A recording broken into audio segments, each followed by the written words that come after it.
Warning, spoilers. Hey everyone, how's it going? And today I'll be reviewing Venom Volume 1, where we see the first adventures of Flash Thompson being Venom. The story begins with Flash Thompson going to Eastern Europe. There we learn that there's a few rules when he's Venom. One, he has to wear a suit for only 48 hours. If he wears it any longer, he'll start to lose control with the suit trying to bond with him. Two, he has to keep a cool head. If he doesn't keep a cool head, he'll start losing control. Now, luckily, the guys behind the whole Venom program are not idiots, so they've actually put a weapon in there that they'll activate when it does happen, which could kill him and the Venom suit. There he meets Jack-O-Lantern, one of the recurring villains of the story, along with his boss, Crime Master. During the battle, he almost loses control, but luckily, doesn't when the suit actually puts a grenade in Jack-O-Lantern's mouth. Now, it doesn't kill him, but he's still pretty pissed off, like most people would be if they survive something like that.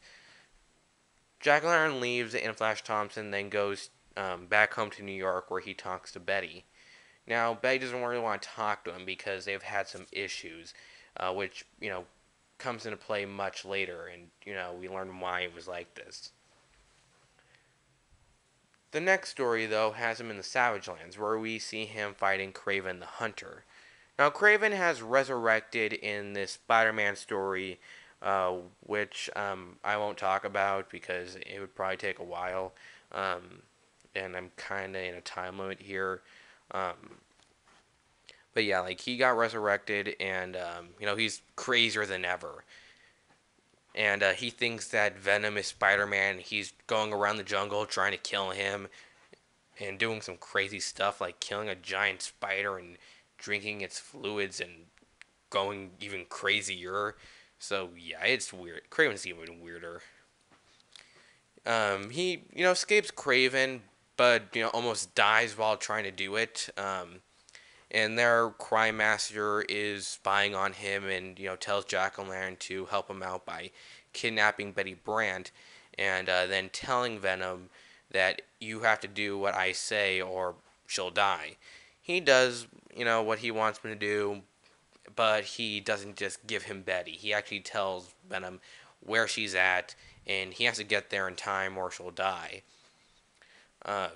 He's obviously getting very pissed off. He's getting bigger. He, is looking more like Venom. When he swings there, he gets attacked by Spider-Man, who believes that he's the one who kidnapped Betty and is doing all of this. He tries to, get back in control, but there is no use, and he ends up just becoming full-on Venom. And, that's all I'm really going to say about the story.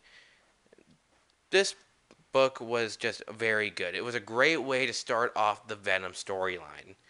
Um, and I'm really happy that they're still doing a good job today. Um, the artwork is really good. It does a really good job at bringing the darkness while also kind of bringing some of the light in it.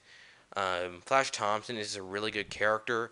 It's kind of ironic that he wanted to be like Spider-Man. Like, back in high school, he, was a member of Spider-Man fan club. He loved Spider-Man.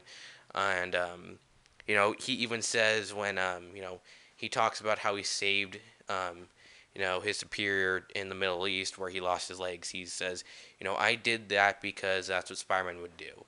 And now he kind of has Spider-Man's powers, but it's not like, what he wants, he's not really like Spider-Man. Like, he doesn't have the morals and all that stuff.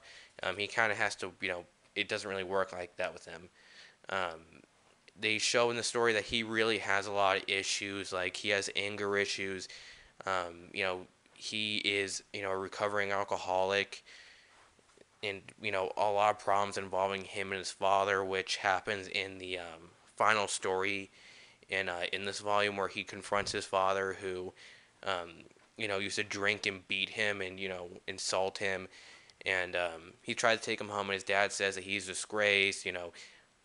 Why did I have to have a son like you? You're a pain in my ass. You're just nothing.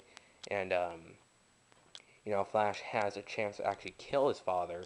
Well, not kill him, we'll punch him in the face, but he really does want to kill him. but says like he's not gonna sink to his level. Like he won't hurt him, but he's never gonna forgive him, which actually is something that comes into play later in the Spider Island story. If you're a fan of Venom, I highly recommend picking the story up. Um, and if you are kind of a Spider-Man fan, I say pick the story up also. And that's all I gotta say about Venom Volume 1. That's all I gotta say. Goodbye.